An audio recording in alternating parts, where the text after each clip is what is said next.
who knows, maybe just coincidence, but Iran and North Korea both acting up in the last 24 hours with separate missile tests of their own to the Assistant Secretary of State under Bush 43, Robert Charles. Robert, good to have you back.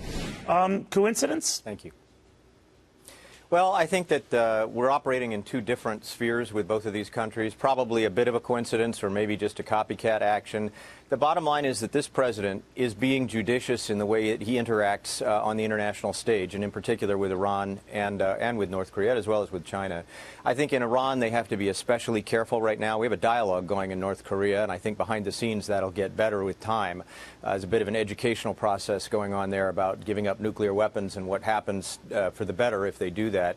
In Iran, it's very different. I think that the president has held fire here, and I would caution Iran, because I think at this moment a misstep could lead back to the kinds of things that happened in the 1980s. There were a couple of operations in the 1980s, Operation Nimble Archer, and I've talked to people involved in that operation, where we took out the oil platforms that were being used to project military attacks on tankers. We also took out about half their Navy with the Operation Praying Mantis under Ronald Reagan, and that was when one of our guided missile frigates hit a mine. The Samuel Roberts hit that mine, and frankly, Iran is right at the edge right now. And we have other tools that we didn't have back then. We have cyber tools, and we have ways to deter. I would hesitate to put them out there, but I think there are some other very specific things that could happen to their nuclear program, and I would just argue that this is a time for caution on the part of Iran. I think they would be well served by listening to Secretary of State Pompeo, who has said, we have the door open. We are willing to talk about the future right now.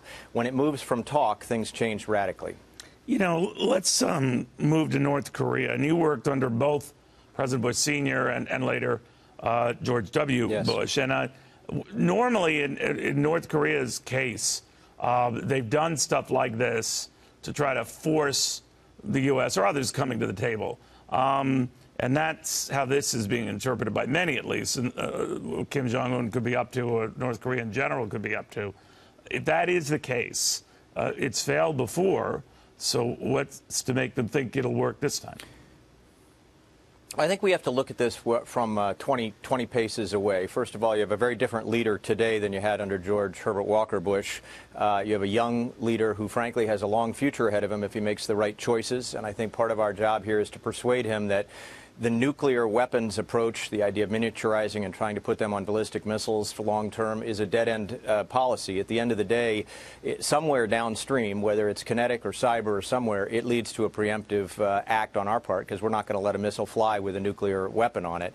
So I think that at the end of the day, he has to look at this differently, and we do look at it, we all look at it differently, I think, from the period of George Herbert Walker Bush. Having said that, you know, is this some sort of a prompt for us to come back to the table? Lots of posturing happens in diplomacy. The best parts of diplomacy happen privately, not publicly. You know, this is, I think, a bit of posturing on their part. But I think that North Korea is about persuading them that the economic and even political downside is greater for them. They have greater risk by going forward with nuclear weapons than they do listening to us and looking at the incentives on the table. And, of course, the other part of this, Neil, that you know, is we really have to bring China into this conversation more thoroughly. Maybe behind the scenes, China, the China-Korea, North Korea sort of nexus is also being discussed in the context of the larger China trade agreement. But the bottom line is most of North Korea's trade is with China, and we have to pressure North Korea not to nuclearize the region, just as we have to pressure Iran not to nuclearize the region. Because if you uncap that bottle, all kinds of things happen you don't want to have happen. Absolutely. Secretary, thank you. Always good seeing you. Robert Charles, worked in a variety of administrations here, so he brings some perspective that we need these days just to follow what both of these countries are up to.